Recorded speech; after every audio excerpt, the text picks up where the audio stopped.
काही तू म्हटले ना पुण्यात काय स्पष्ट बोलतो त्यापेक्षा नगरी तर लय होती.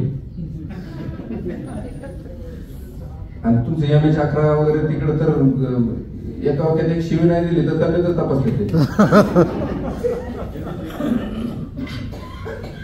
आणि प्रमाण भाषा वगैरे असं काही नसतं. तुम्ही आम्ही जे बोलतो ना तीच प्रमाण भाषा,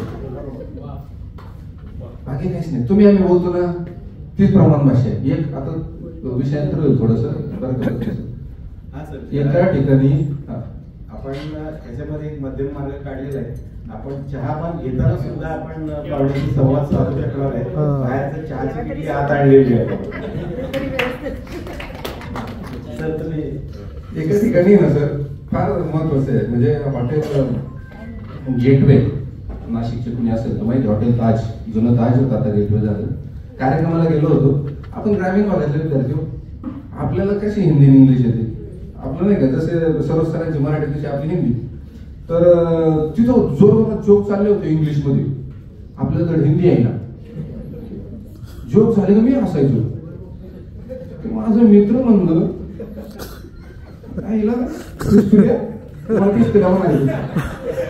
आणि जे मराठी कॅरेक्टर माझं पिस्तुल्या होतं. पिस्तुल्या तुला धड हिंदी आहे ना, इथं इंग्रजी जोक चालले आणि तू खुशाल हसतो. नगरी भाषा. त्याला मी काय उत्तर दिलं माहिती का, तुम्ही जोक हिब्रूत करा, इंग्लिश मध्ये करा, रशियन मध्ये करा, जॅपनीज मध्ये करा किंवा अजून चायनीज लँग्वेज मध्ये करा. हसता तर मराठीतच ना. हसता तर मला सांगा हसण्याची कुठली भाषा आहे गो. जो ज्या ज्या देशात ज्या वेळी ज्या कारणास्तव हसेल ती त्याच्या भाषेत, ती त्याची भाषा, ती त्याच्या हसण्याची भाषा. साधी सोपी गोष्ट आहे. आणि तुम्ही म्हटले प्रयत्न काय करायला पाहिजे, तर जाणीवपूर्वक प्रयत्न करायलाच पाहिजे, केलेच पाहिजे.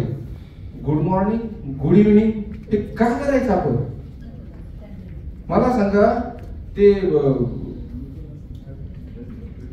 एकच ठेवा. मला वाटलं चेस करायला